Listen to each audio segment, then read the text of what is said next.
is the fourth episode in a bonus series of Real Democracy Now!, a podcast, talking about deliberation, culture and context. What do we want? Real democracy! When do we want it? Now! What do we want? Real democracy! When do we want it? Now! Welcome to Real Democracy Now! I'm Nivek Thompson, and Real Democracy Now! Is a podcast for people who think we can and should improve how democracy works.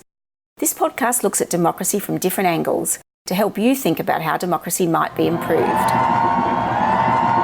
Welcome to episode 4 in this special bonus series of Real Democracy Now!, a podcast about deliberation, culture and context. This bonus series has been made in collaboration with the Centre for Deliberative Democracy and Global Governance at the University of Canberra. In this series, I speak with a number of people who participated in the Centre's conference in early December 2017, which brought together scholars from around the world to examine the different forms, meanings and significance associated with deliberation in various cultures and contexts. This conference was supported by John Dryzek's ARC Laureate Fellowship entitled Deliberative Worlds, Democracy, Justice and a Changing Earth System. In this episode, I'm speaking with Vijayendra Rao from the World Bank. So my name is Vijayendra Rao. I'm called Biju Rao. I am a lead economist in the research department of the World Bank. And my work essentially is at the intersection of economics, anthropology, and political science. I'm trained as an economist, though, to understand how culture and politics affect poverty and, importantly, what we can do about it. That is, how to design, monitor, evaluate interventions that alleviate poverty in different ways.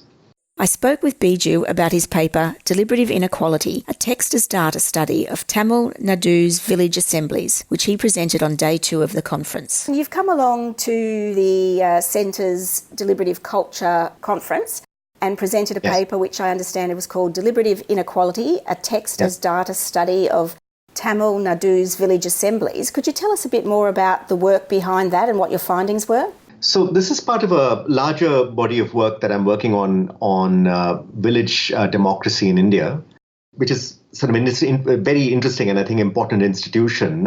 It was sort of revived by a constitutional amendment, the 73rd Amendment to the Indian Constitution that was ratified in 1992, which created village councils with presidents and vice presidents and so on in every Indian village that were elected via independently supervised elections every 6 years. But in addition to the elected village council, the constitution mandates a deliberative space that they call the Gram Sabha, which translates loosely as village meeting, to which every Indian citizen resident of that village is a member. In effect, it's an intersection between electoral and deliberative democracy.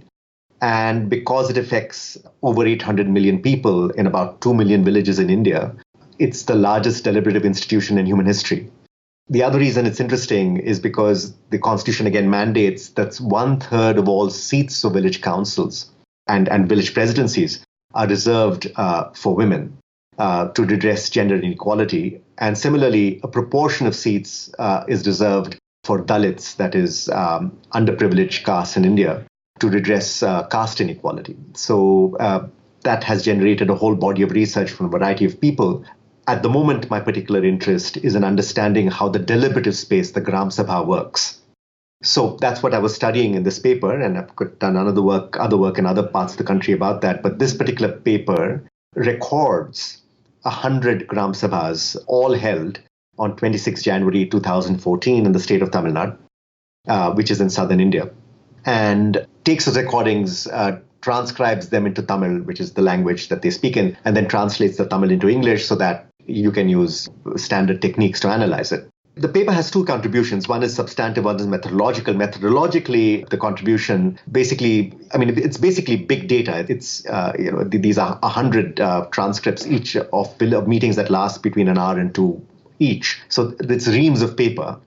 So to analyze it manually using old-fashioned coding techniques will take a long time. So we're using natural language processing methods from linguistics and computer science to treat the text as data. So it's called the text as data technique. It's sort of something that's catching on quite a bit in worlds of political science and sociology currently. And in this particular paper, we ask 2 questions. Firstly, are these spaces important for citizens to participate? Are citizens actually participating, and how are they participating? Are they democratic in that? Is the government, in this case the village council, responding to citizens' needs? And thirdly, how does gender inequality matter in these spaces? That is, are women speaking equally to men? And are they sort of getting listened to as much? Are they being responded to as much? And does this women's reservation, when you enforce a rule that says 1/3 of all seats of presidencies should be reserved for women, does that make a difference for women citizens and their ability to be heard? So those are the questions we ask in the paper. And what were your conclusions? I'm keen to find out. So what we found is, firstly, there's an enormous amount of gender inequality, as you might suspect. Women talk less. And this is, by the way, not something, gender inequality in deliberative spaces is something that exists all over the world. It's not unique to India. It's just the nature of gender imbalances around the world. What we find is that women speak less. When they speak, that is, speak just simply means opening your mouth, but when they open their mouths, they speak for less time. However, what's also important about these spaces is that citizens speak quite a lot, they're about 50% of the time. And then we also look at some other measures. We ask not just about whether they speak or not and how long, but whether what they say sets an agenda in the meeting. That is, and we measure that by asking, when a person raises a topic, does the next conversation, the next speech act in that discussion follow on with the same topic, or does it go to something else? And also a similar measure, do the next 5 speech acts follow from that topic? So that's sort of agenda setting. On agenda setting, we find that there's relative gender equality actually in agenda setting. If women speak, they can set the agenda as much as men can. But what is very, very interesting is that when there's a woman president in charge, then women get to set the agenda more. So in other words, women are more willing to speak and more able to set the agenda when a woman president is running the meeting. Yeah. So the third part of the paper is asking about responsiveness. That is, when a person raises a topic, a citizen raises a topic, to what extent do village presidents and other officials respond on topic to that topic? Yeah. And again, we find some gender imbalance in that men get listened to more than women. But again, when there's a woman president in charge, women get responded to a lot more. And of course, this is all in a context where citizens are getting responded to and are setting agendas. So in other words, it's a very active democratic space with gender inequality, but that gender inequality can be addressed with women's reservations, that is, reservations for women presidencies. That's so very interesting. And did you do similar analysis, whether it was in this paper or not, for the other disadvantaged groups that have got special places reserved for them? Right. So that's previous work. One of the things that's, when you're just looking at discourse in meetings, you want to be sure that when you record these meetings, you're not disrupting the organic nature of the discussion. And so what I've found in the past is when you go around running after people and asking them to tell you their caste and so on, it tends to disrupt the meeting. It sort of makes it artificial. So what is easily identifiable is your gender, obviously. Your sex is easily identifiable, as is whether you're a citizen or a politician or an administrative official. Those things you can just visually determine. So that's all we did in this paper. But in other work previously, which was done earlier, I looked at, in fact, beyond the state of Tamil Nadu, I looked at all the 4 South Indian states, which are all neighboring states, where we recorded something like 300 of these meetings. And there we were able to identify people by caste. And also we've done a lot of household surveys where we're sort of identifying by caste and by gender, by religion, by demographic status, socioeconomic status, the conditions, living standards of people in those villages. And what we found with the caste reservation is that when the village president is of a particular caste, then people in his or her caste are more likely to get benefits. That is, it does tend to redress the allocation of resources that may be imbalanced because of politics or discrimination. But what I haven't done is, like in this paper, look at the effect of that on discourse. What we've done on discourse is a paper called Dignity to Discourse that I did about 7-9 years ago now, where we find that these spaces are used by people from lower caste to make dignity claims.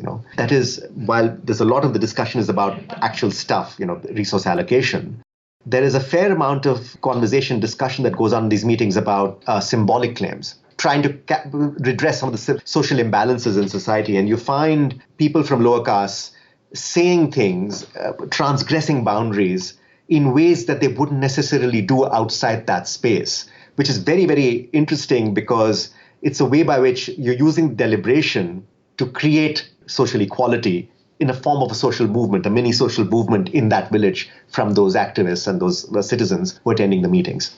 So yes, it does seem to have, at least in South India, some effect on addressing caste inequality as well. When you say that the caste of the president or the gender of the president has an impact on the participation or the agenda setting of people of that gender or that caste, are you able to say whether that's because those people are actually calling on people more from their gender or their caste, or is it that it makes the people feel, as you say, more empowered to make particular claims and to be heard? It's both. It's both. In the paper in Tamil Nadu, this paper that we did, nobody's getting called on to speak. People speak. It's a voluntary sort of thing. So that's really an example of people feeling more comfortable to speak in certain ways because they're getting listened to more. So in that sense, they're being encouraged to speak because they find there's a point to speaking, so they speak. In the other work on the more sort of political allocation of things, that's more targeted sort of transfers taking place to certain groups. You're playing politics and you're taking care of your own, and therefore, it's called vote bank politics in India. But it seems to be affected by reservations of this kind. And Biju, obviously this is something you've been working on for a long time. I mean, that other paper you mentioned was 8 or 9 years ago. Can you very briefly sort of summarise the different aspects that you're looking at in terms of that you're actually doing research on in terms of this area of the village councils and the deliberative forums? The bigger question here is, how do we give people a voice in decisions that affect them? Yeah, that's sort of the big question that we're trying to look at. And to me, this is one policy solution to that perennial problem. And, the thing about it that makes it different, there's a lot of stuff going on around the world trying to create participatory spaces in development policy and in poor countries so that people have a voice, over the resources that they're supposed to manage and can manage, bottom-up development, it's called. In other work, a book I did about 5 years ago, I found that a lot of that didn't work very well because these spaces were ad hoc spaces. They were spaces created for the purpose of a particular project that lasted 3 to 5 years. A. B. They were not necessarily empowered by the top. That is the big guns didn't necessarily think that these spaces were worth empowering. The difference between those spaces and the Gram Sabha is the Gram Sabha is constitutionalized. So it's part of the Indian constitution, which means it ain't going nowhere. And because it's going nowhere, what's happening is it's getting ritualized. People are learning how to use the space.